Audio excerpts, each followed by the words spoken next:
It wouldn't be the holiday season if there wasn't candy, right? Celebrate the holiday season with the Holiday Crush. They've sprinkled candy with a holiday theme and fun-packed challenges every week for 5 whole weeks, finishing on January 4th. The more challenges you complete, the better your chances of unwrapping delicious rewards. So, are you ready to crush the holidays? Play the Holiday Crush now. Download it from the App Store, Google Play, or Windows Store for free. Terms and conditions apply.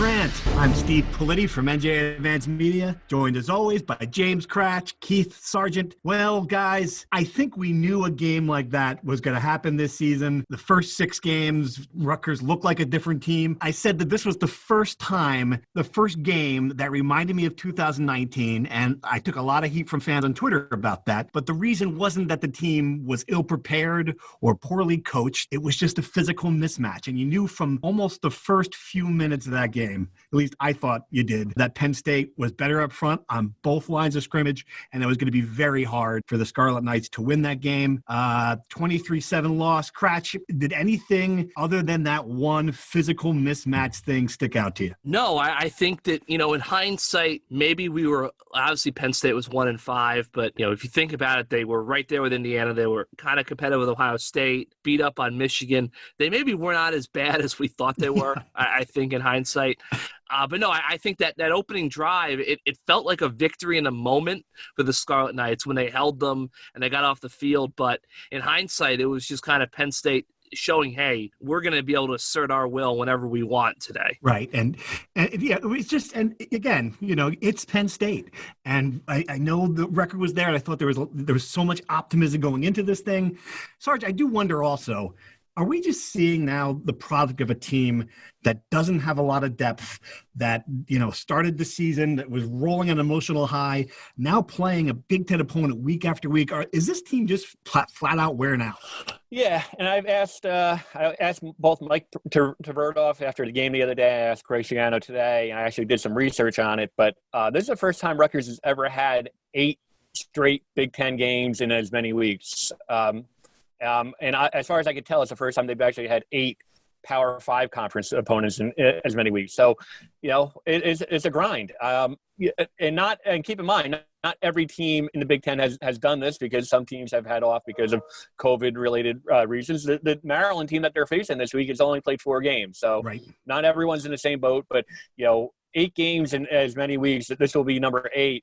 That's a grind. I know, I'm looking at Cratch right now, and I can see that he's kind of grinded down, through, I don't know if he's going to be able to handle it this week, to be honest with you. Well, you're talking about Cratch. I mean, geez, you nearly fell off your chair in the press conference, to the point, if people, I don't know if anyone watches the press conference, the Greg Schiano had to stop in a mid-answer. The man's talking about Maryland. He's trying to, give a good answer to a question. And all of a sudden he says, Sarge, are you okay? And I wasn't paying, of course, I'm the same way. I was about to fall asleep till I fall off my chair. I looked down at I looked down at the Zoom, and there's Sarge, and he's leaning his head back, like the tension of the world were in your shoulders. What was wrong? Yeah, I mean, we have a construction crew right outside my little makeshift office, and they're putting new siding and new windows on. So I thought the entire bookcase was going to come down on me at that point. That would have been something. So that would be the kind of thing that would have gotten picked up on CNN, right, Cratch? If we could have had orchestrated it, that there's Greg Schiano talking about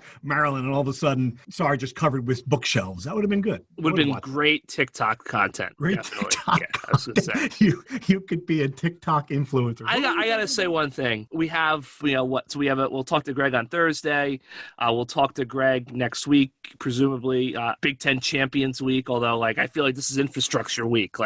I don't actually know if it's going to happen. And then after that, I would assume the season's over. Please, can we be able to have an in-person press conference by August? Wow. It's just Zoom.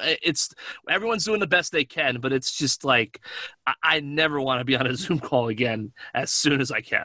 Well, you can imagine there's people who do it all day, every day. I mean, we only do it a couple of times, for press conferences.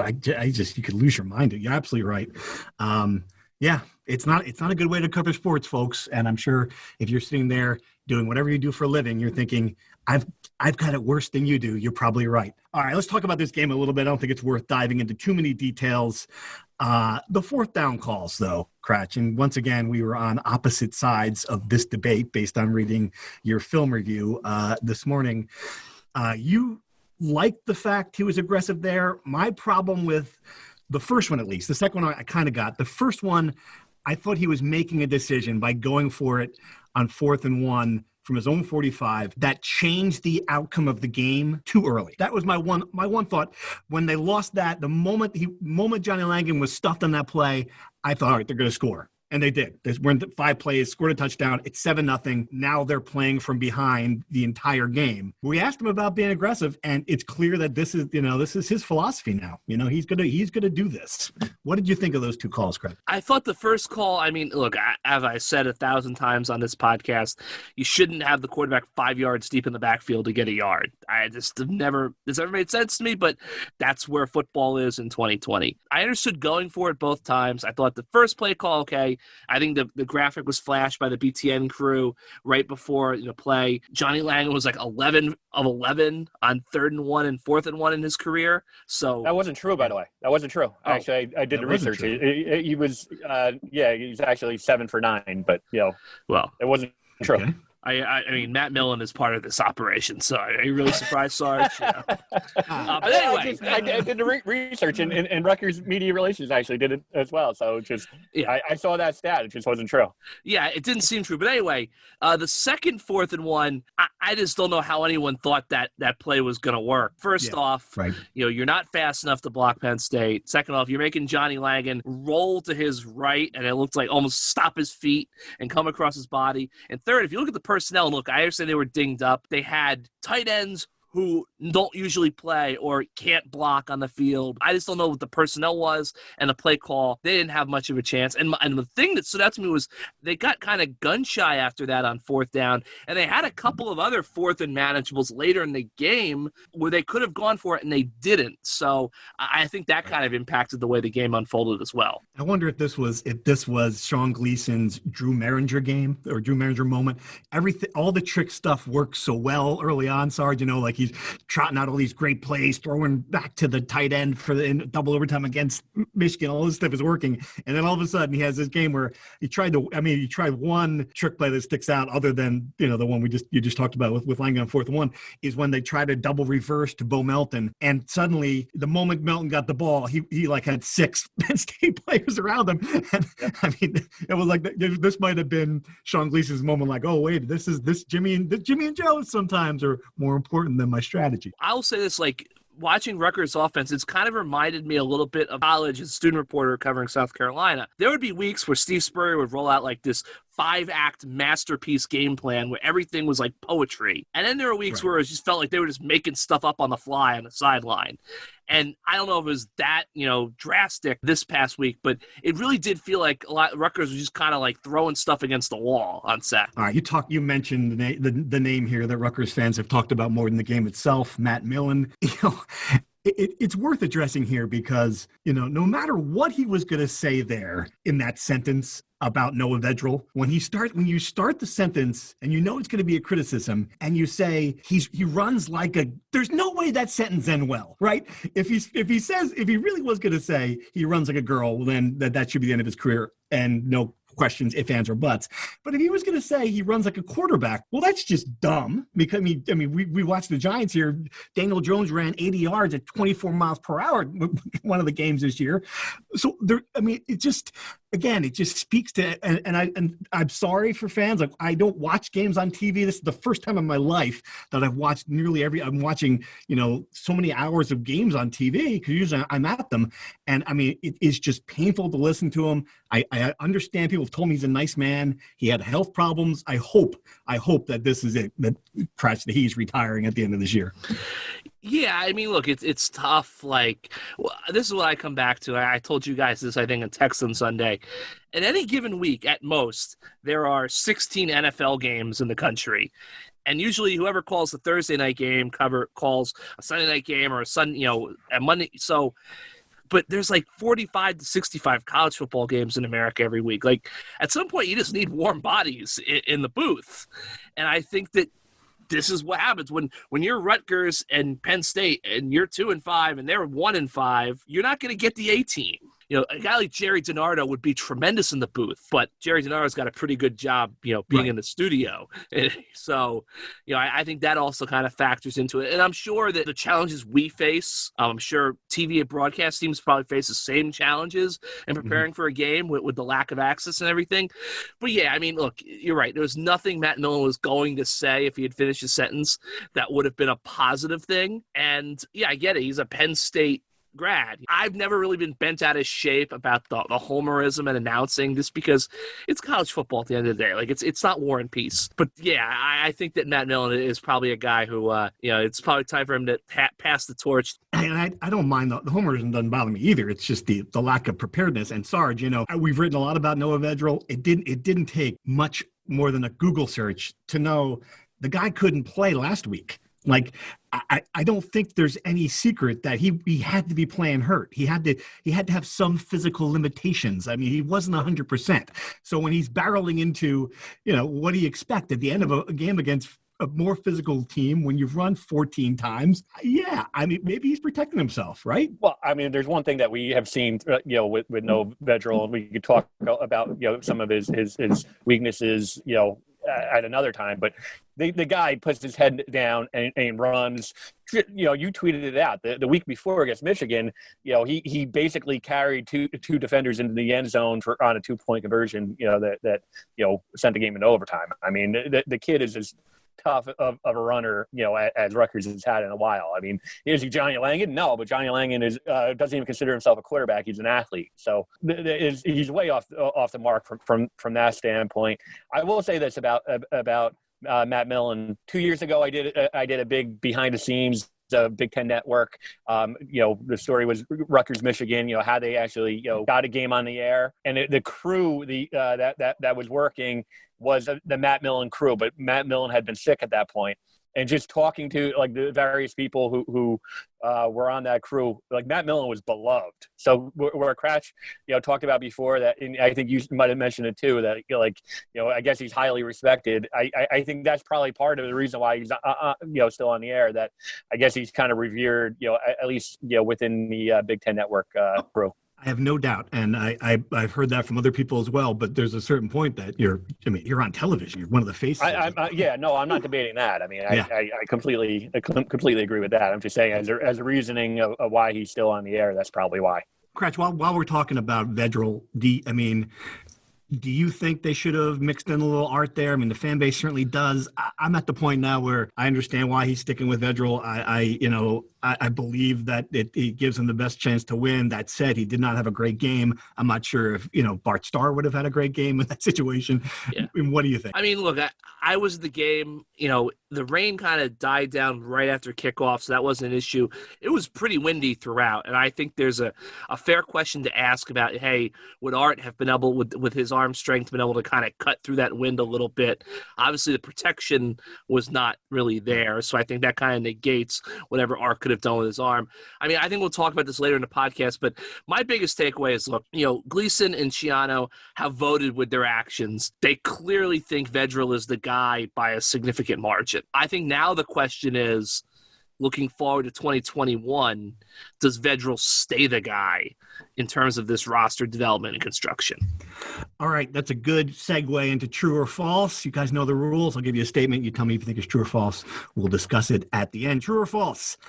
Isaiah Pacheco is in Greg Schiano's doghouse. Cratch, true or false?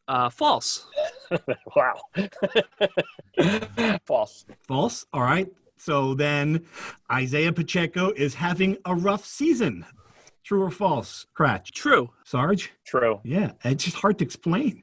All right, we'll go back to that in a minute. It's true or false? Maryland -9 sounds about right. Cratch, true or false? True. Sarge? True. Yeah, I mean, at first blush, it really does. I agree with you on that one. All right, true or false? The 2021 quarterback is currently on this Rutgers roster. Cratch, true or false? False. Wow, okay. That'll be a good topic. Sarge? True. I got to say true to it, this one. We'll see what Cratch has to say at the end. All right, true or false? There should be a Rutgers-Maryland rivalry trophy. Cratch, true or false? True. Sarge? True. I mean, don't people have to give a crap before you have a trophy? I mean, I got to say false, unless I thought we decided it was Delaware anyway. Okay, true or false? The black jerseys were kind of awesome. Cratch, true or false? False. Sarge? True. True. I like them too. True. I think once a year it's okay to do something different. All right. True or false? Steve Peichel might come to regret this empty week in March. Cratch, true or false? False. Sarge? False. Yeah, I still wish they had a game, but I'll agree for now that if they do take care of business in Big Ten, they'll be okay. All right, let's go back to Isaiah Pacheco first. I mean, only 5 touches in that game, or was it just 5 carries? I can't remember exactly which. Still, whatever it is, certainly, not what we considered would be the key there. Was it just situational, Cratch, or, I mean, was he just not running the ball well, or is it just the thing we talked about at the beginning? I think, maybe all of the above, because even when I go back to the big games he's had, there's been like one big run or 2 big runs. Look, I just don't think they're not a great running team to begin with. I think that Greg was right after the game. We said it was kind of disjointed. They were all over the place as an offense. I think that Johnny Langan is probably stealing some of those carries he would traditionally get. Right. I think, but I think at the same time too, Pacheco is a guy who needs to get north-south. They keep on not doing it. I mean, the first play of the game did not look like he took the ball and bounced it all the way to the outside. That was clearly the play they were running, but that's just not his strength. I don't know why they keep doing that. And I think he's a guy who needs to get regular carries, needs to be in a rhythm. The running back usage, I think, is one of the more confusing things or interesting things we've seen this year, because they've kind of run hot and cold using K'Ron Adams. A guy like Aaron Young, I feel like, should be doing a lot more, but they just can't really find a way to get to him. And then Pacheco only 5 carries. It was just odd. It was odd. I don't think it's anything. I don't think it's a discipline thing, because he was used at different points of the game. If it was that, they would have stopped using him after the first series. I just think that for whatever reason, they just were not in an offensive rhythm, and they've been unable to kind of get him going at all this year, really, save for a couple of big plays. This is going to be a weird parallel, but I wonder if it's a situation like it is with the Giants. All right, so they had the most talented running back in the league, and Saquon Barkley, who in a lot of games would have 87 yards on 1 carry, and then for the game a total of 96 yards. Whereas now they have 3 much less talented running backs who seem pretty good at getting 5 yards a carry. You know what I'm saying? Sorry, does that make any sense? Are they better offensively with guys who would just plow forward and take what's right there in front of them? Yeah, it's a north-south thing. And Saquon Barkley, I know we're going to go on a tangent, but kind of reminded me of like a Barry Sanders back in the day, where he would have 10, 15 2-yard runs, and then would break that one big run, but you would take it because the sum of it adds up to a touchdown and is explosive. Isaiah Pacheco is not in that category, but he clearly is trying to be a home run hitter. He's trying to make something out of every run that he gets. And we've talked about it. Like, there's way too much dancing and not enough north-south, and K'Ron Adams is like the complete opposite. Just goes forward. I think it boils down to just a matter of production at this point.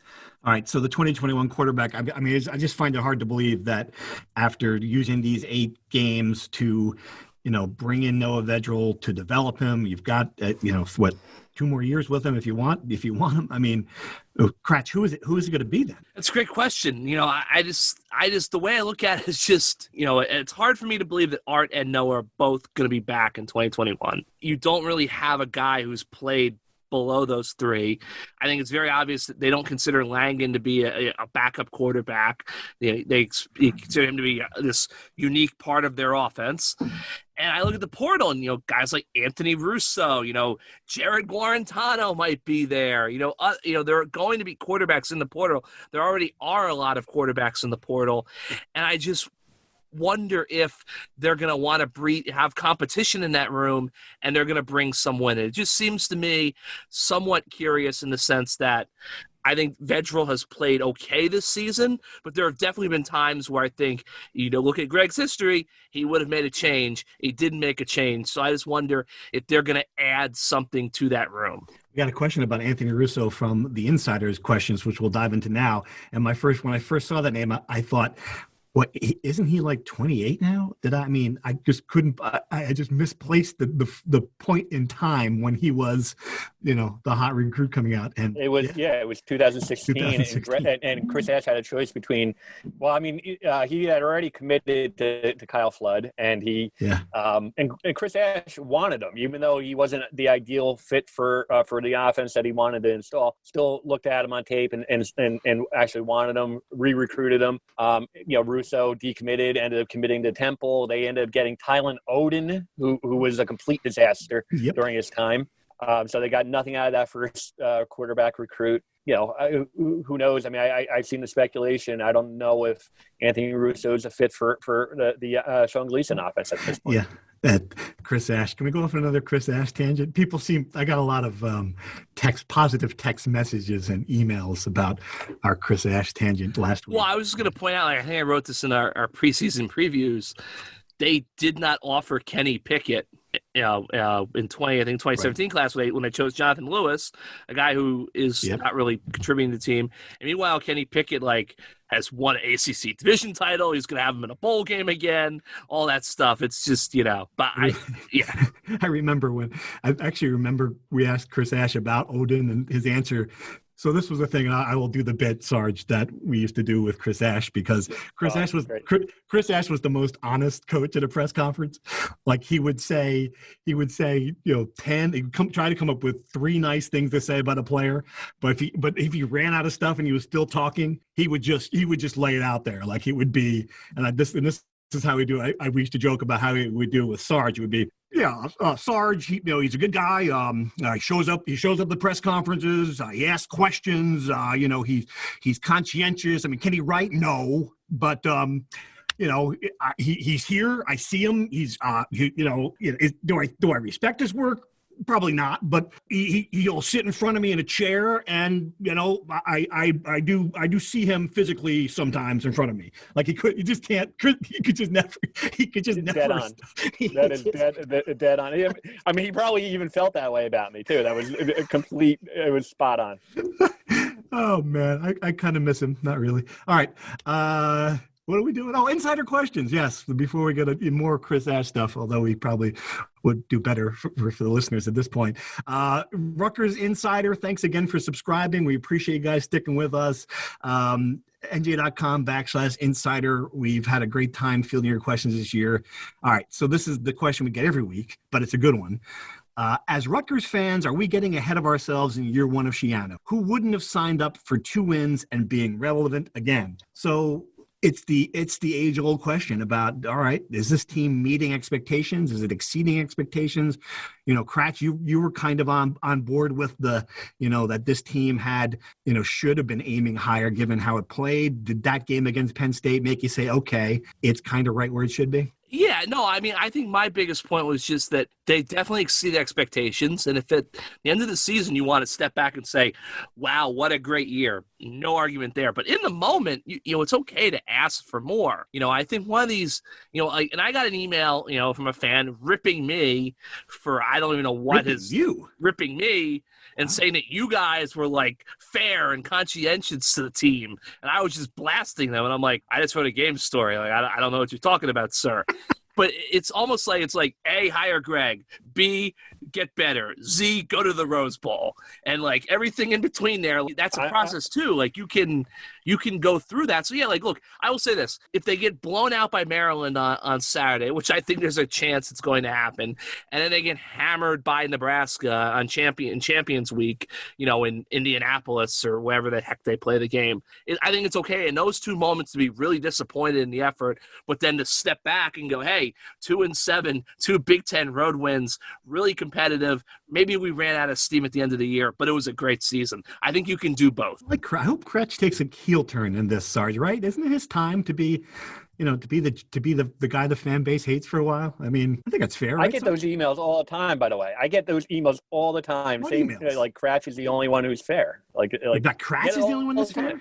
Oh, wow. Okay. Completely. Yeah. I mean, no one ever thinks that you're fair. So I get a lot of emails that have words in order and say nice things about me and my mom. Okay.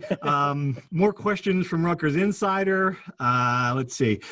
Any chance we see Snyder or Simon these last two games, or an expanded role for Art? I think we've seen enough of Edgerl to know what he does or doesn't have for next season. This is, after all, a freebie season and a chance to get guys experience, as Schiano said himself earlier in the year. Kratch, I can't imagine they will, but what do you think? No, I don't think so. I think that if we were going to see that kind of experimentation, we would have seen it through the first 7 games already. Right. He made it clear. I mean, and he was consistent from the beginning when we looked at that. Maybe this will be an experimental year. That Greg Schiano's paid to win football games. He made that abundantly clear from the start, and that's what he's trying to do. All right, maybe too early, but which seniors do you anticipate will be asked or want to return for 2021? It is early. Sarge, do you have any thoughts on guys who would want to come back, that they'll beg to come back, that they'll let go? Yeah, I mean, the most productive ones, I mean, you go down the list, and the guys who are starting now, Nick Crimmin, would probably be a guy that they'd like to have back. Bo Millan wouldn't be a guy they'd like to have back. 03 obviously would be a guy that they would like to have back. No, he can't come back. He's got to go. Probably not. 03 might be tough. Tyshawn Fogg has been a 3-year starter, and if they can get him back, that would be a big bonus. It's pretty obvious. It's the guys who are on the 2 deep right now. Certainly the guys who are starting is going to be interesting. 03 is the type of guy who would probably be. He's probably worked himself into an NFL draft pick. So, I mean, that might be a little far-fetched. But for the most part, I think most of their seniors, I think that, the ones who are starting, they have a chance to get back. I was just going to add, I think that with 03 especially, but any, guy who might – it's going to be like, what does the NFL draft process look like? It's a great question. This coming fall. Yep. Look, 03 has had a tremendous season. He might be first-team All Big Ten. I don't look at him and say that's a second-round draft pick. Maybe I'm wrong. Right now, I don't think that that's necessarily what he's at. So if a guy like him is like, hey, I might be like a 4th or a 5th round draft pick, am I better off going back to school? Obviously, it's a gamble, because then by 2022, I'm going to have the NFL Combine and real draft prep and a pro day and all that. I think that might be a factor. And some guys who are not surefire early round picks might say, hey, I'm better off coming back. He's the one guy I think stands out with an NFL decision. I think most of those guys, Bo, Brennan White, they need another season ideally. I think the big question is going to be there's 40 seniors on this roster. And I think that a lot of those guys, forget about, obviously Greg is going to have to tell some guys, look, it's not working out here. Because as he talked about earlier in the year, he's got to make those scholarship numbers work going forward. And we don't know how many scholarships Rutgers can actually afford to have. But for some of those guys, they might say, look at this, hey, this is a great opportunity. I'm going to get my degree and I'm going to go somewhere else and do something different. I also think those juniors are the guys to watch, because they've got 2 years to play. I think that it's going to be far fewer guys stay than we think, because if you're not playing, they're not going to want you to stay. And if you are playing, you're going to think that you're good enough to play at the next level. I mean, all these guys do, whether, they're certainly going to test the water. And the idea that they come back as the 22-year-old, when they played a few years, I think it's going to be only a few of them are going to opt for that decision. All right. So, Sarge, this is interesting. And there are a couple of questions about the behind the scenes wrangling of the schedule this week. If Michigan couldn't play, and the question was, would Rutgers get sent to Nebraska? I assume we think that's dead now. I mean, because someone had asked, if they get sent to Nebraska, should they ask for money to offset the cost? Which, of course, they should. Is it dead? I mean, we're talking at, 2:30 on Monday. We just had the Greg Schiano press conference. He talked about preparing for Maryland.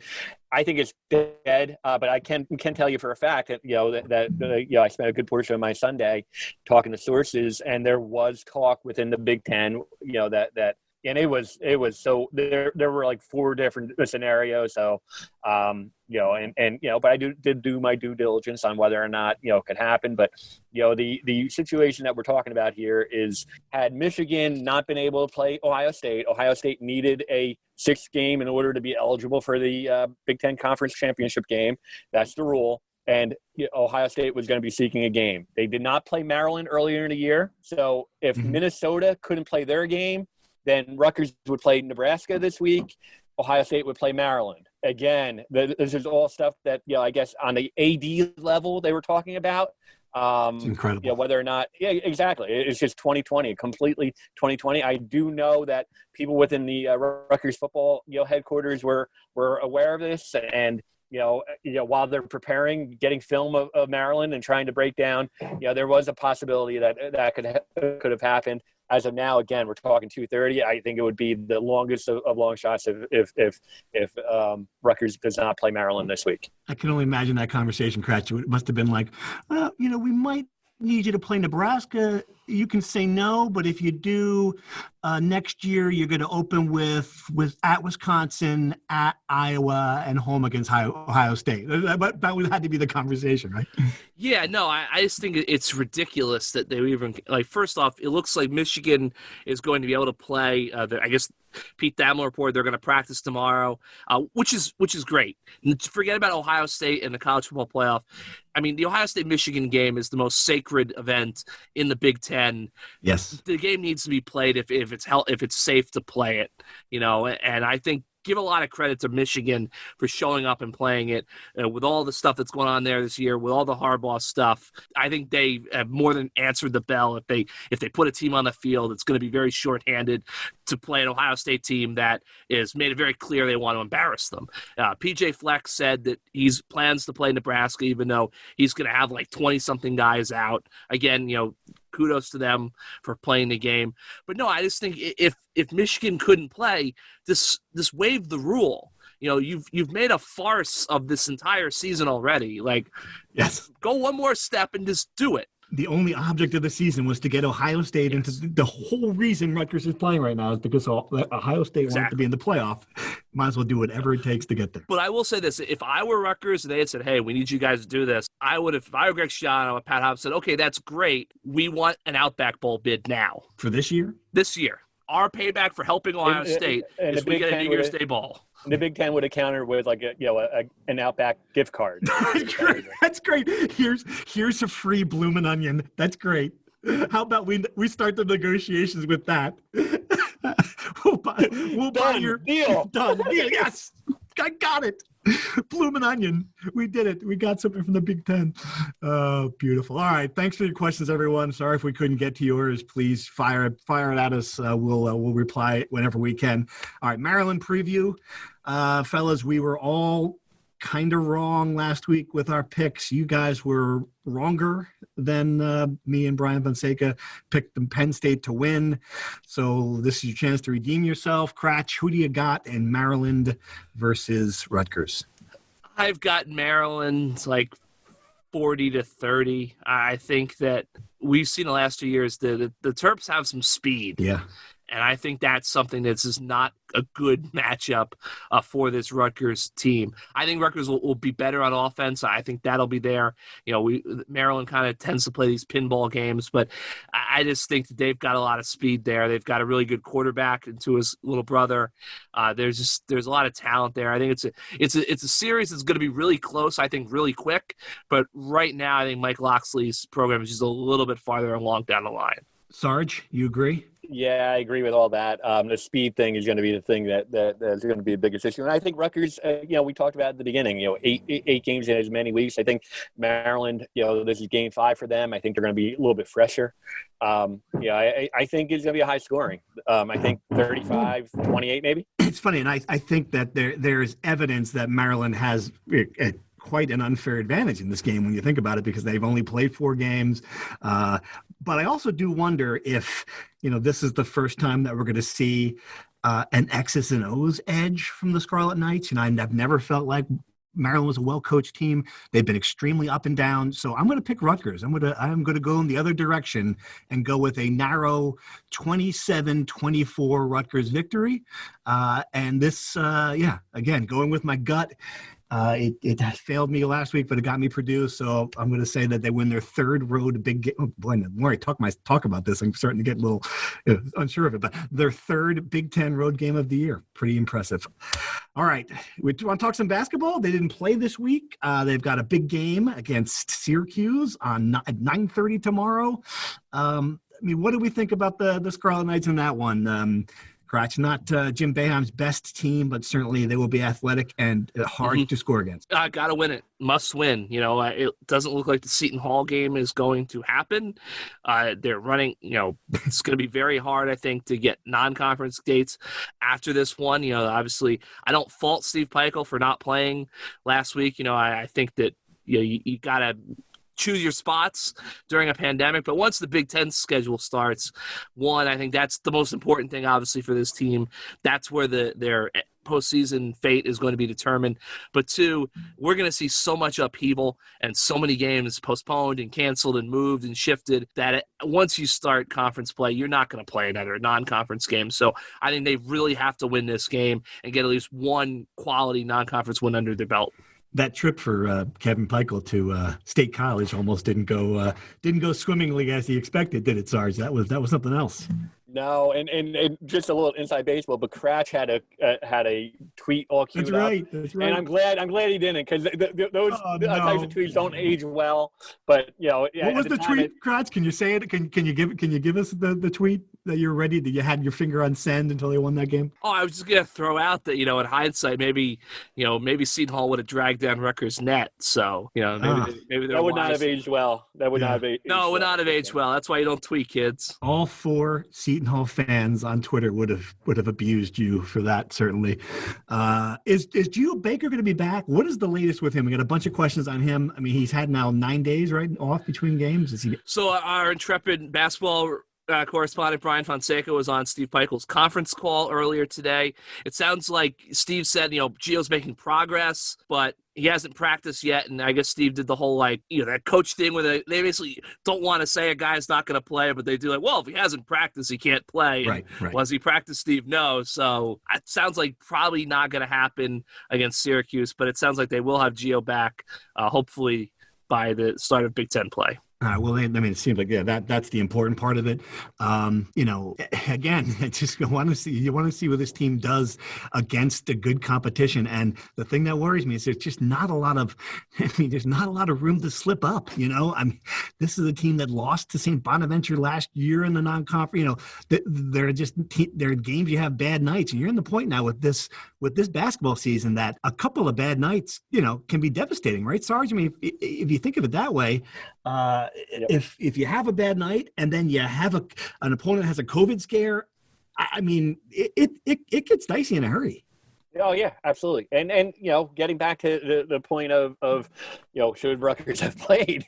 I think at the end of the season we're just going to be looking at how teams finish in conference play. If Rutgers finishes top 7 or 8, which is kind of where everyone expects, no one's going to care whether or not they had a game. In between all this, all people are going to be looking at is where they finish in conference. I think it's No one would have cared. It was probably the smartest move.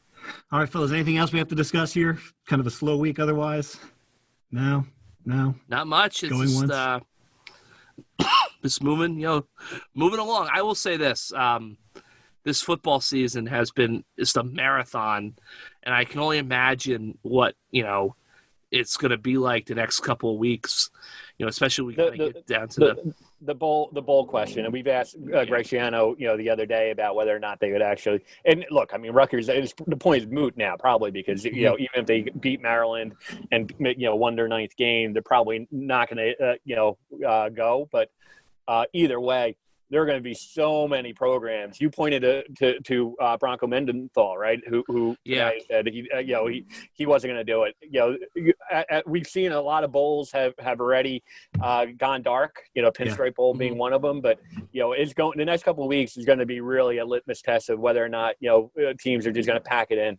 Even the bonus doesn't feel like a bonus at this point. Why? It's just like, you got 8 games in. Yeah, the big thing is like coaches have always used the bowl prep. Those 15 practices they consider an extra spring camp, but you don't even get that at this point. Yeah, it's just it's like I think Bronco Mendenhall, he didn't say it directly, but like all right, so you're going to play December 19th, Big Ten Champions Week. Let's say you're Wisconsin and you get invited to the Outback Bowl. Are you really going to keep all your kids and your coaches on campus away from testing every day, right, over Christmas, away from their families to go play a bowl game that, you've been there 1,000 times. You didn't do anything special this season. Fans can't go anyway. It's not a reward for anybody. It's just shut it down, Right. Yeah, right. It does feel like that. I mean, the whole point of a bowl thing is for this enjoyable reward at the end of the season where these kids go, they get a bag full of stuff, they play a game on TV, their families travel to someplace warm, unless it's Rutgers, and you end up going to, International Bowl, Toronto, Birmingham, something like that, But it is a good thing. And it just seems like, I have to imagine so many teams are going to say no thanks to that. All right, fellas, thanks. I appreciate it. Signing off, Steve Politi, James Kratch, Keith Sargent will be back on Monday to recap the Maryland game. Thanks for listening.